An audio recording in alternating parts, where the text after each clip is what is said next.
بسم اللہ الرحمن الرحیم۔ ایک دفعہ ایک صحابی رسول حضرت ابو ذر غفاری رضی اللہ تعالی عنہ کی خدمت رسول اکرم صلی اللہ علیہ وآلہ وسلم میں حاضر ہوئے۔ سلام کے بعد عرض کی، اے اللہ کے رسول علیہ السلام، میں جنگل میں اپنی بھیڑیں چرا رہا تھا۔ جب نماز کا وقت ہوا تو میں نماز پڑھنے لگا۔ اس وقت ایک بھیڑیا آیا اور اس نے ایک بھیڑیا کو اٹھا لیا۔ اچانک ایک شیر نے اس بھیڑیے پر حملہ کیا اور بھیڑ کو چھڑا کر میری بھیڑوں کی رکھوالی کرنے لگا۔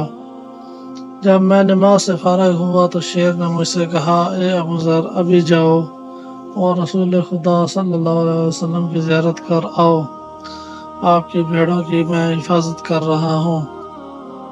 رسول خدا صلی اللہ علیہ وآلہ وسلم نے مسکرا کر فرمایا، اے ابو ذر، یہ سب تمہارے ایمان کی بدولت ہے۔ اس کے بعد روایت بتاتی ہے کہ 20 منافقین نے کہا، ابو ذر ہمیں اپنی بڑائی بیان کر رہا ہے، چلو آج جنگل میں جا کر ابو ذر کی بھیڑیں چراتے ہیں۔ جب یہ منافقین جنگل میں پہنچے تو کیا دیکھا کہ ابو ذر کی بھیڑیں کو ایک شیر چرا رہا ہے۔ جو بھی بھیڑ ریوڑ سے الگ ہو جاتا، اس سے شیر ہنکار کر ریوڑ میں لے آتا۔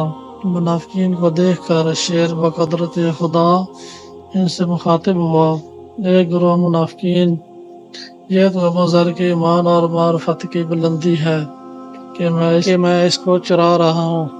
یاد رکھو، اگر ابو ذر ہمیں حکم دے کہ ان منافقوں کو پکڑ دو تو خدا کی قسم ایک لمحے میں سب کو اس طرح نکل جاؤں گا جس طرح دور موسیٰ علیہ السلام میں قالین کے شیر نے جادو کر کے اژدہے کو نکل لیا۔